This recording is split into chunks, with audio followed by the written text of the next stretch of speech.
The other thing I wanted to talk about was uh, Avatar 2 and Aquaman 2 are opening on the same day, December 16th, 2022. Old news that came out a couple of weeks ago, but because of a discussing film post on Twitter, that's the trending topic right now. People are talking about which one are you going to go see? Who do you think's going to make more money?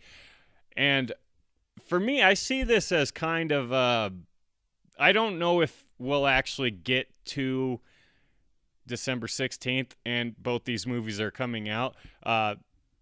For one reason, who knows if Avatar 2 is actually going to come out on December 16th. I feel like we've gotten release dates for this movie before, and it's just been pushed back several times. We're already past a decade since the first movie, and I know that this isn't like they spent all this time coming up with a crazy story. It's a technology that James Cameron has probably invented to put this film together. But this feels a lot like Batman versus Superman and Civil War. A lot of people forget those were both originally supposed to open on the same day. It was a game of chicken until like a month before. Maybe it was 2 months. It wasn't long before, but Batman v Superman ended up moving off that date, and they actually moved up. The only difference is I believe they moved into March. The release date for Civil War, which they were both originally slated for, was I think in April, and Batman vs Superman moved up into March. There wasn't a whole lot of competition there.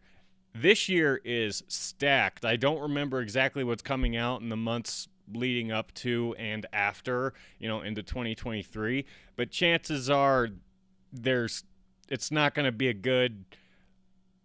you're not going to get better or worse competition depending on where you go, especially if either one of these movies have legs. So I think one of them's going to budge, but I don't know which one, and I don't know where it would budge to. But like I said, Avatar 2 could get pushed back anyways because they're just not done with it. Who knows? We haven't seen any trailers or anything from that movie. I'm super excited about it, obviously, because James Cameron never disappoints. And the fact that he spent so long on this film and has also already developed, I think 18 sequels or something like that, that even if, I don't know, that they're not going to have to pitch this movie real hard once we find out what we're getting with this movie. The story of Avatar was pretty bland in my opinion, but it was what we got when we went to see it. The visual orgasm, if you will, that made that movie for the longest time the most successful movie ever. And I think it technically regained that title because of re-releases and whatnot. I think it was knocked down for a little bit because of Endgame, but I think it's the number one movie ever again. And even if that title does go away eventually, it's still, you can't take away the importance that movie had because it was a number one movie for so long. And for the longest time, there was only two, I think there was definitely less than $5 billion films. The top two were Avatar and Titanic. And Avatar was $2 billion.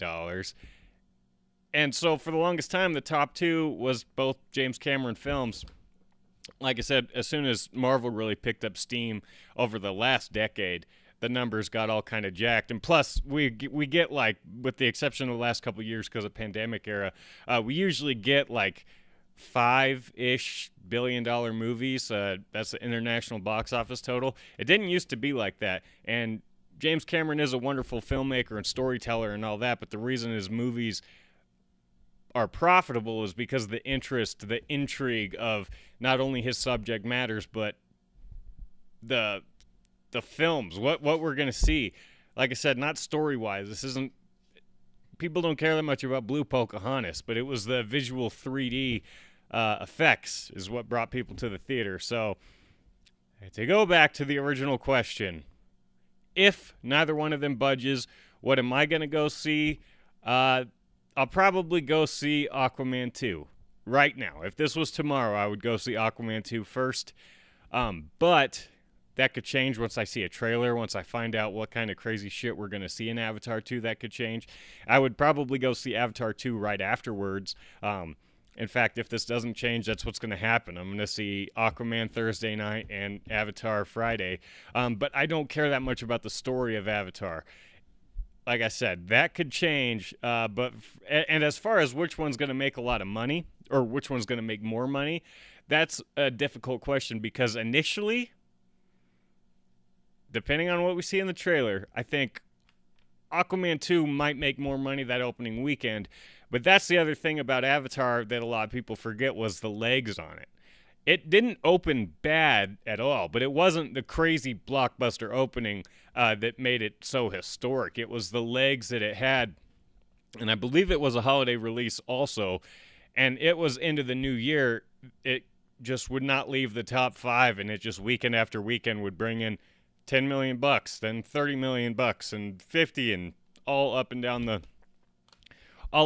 the box office charts. That also had to do with Academy Award buzz and things like that. So, which will make more money? Initially, I think Aquaman, and I'm terrible at these things, so I might be wrong. But what am I going to go see initially, as of right now? Aquaman 2, because that's what I'm the most excited about. And